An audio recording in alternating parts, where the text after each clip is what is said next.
Well, Zimbabwe has announced plans to print its own version of the U.S. dollar. They've also introduced new limits on withdrawing and exporting money as banks fail to cope with a cash crunch. It comes just weeks after a protest organized by the opposition against President Robert Mugabe's economic policies. Fidelis Mba has more. The maximum cash allowed to be taken out of this country, either in your bag or on a person, has been revised downwards from 5,000 to 1,000 US or 1,000 euro or 20,000 rands. This was the official announcement that confirmed Zimbabweans' fears. People have waited at banks to withdraw money for weeks, but some have not been able to. Banks are not dispersing enough cash. We've been waiting here for almost 5 hours. And the banks are giving a limited amount up to $400. From now on, I'll keep my money at home because it's difficult at the banks and we have lost all the confidence in the banks.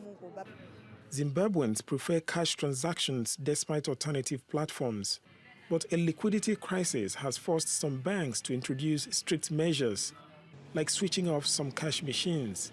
And after the introduction of a multi-currency system in 2009, financial institutions have another issue to deal with: the rise in demand for the U.S. dollar.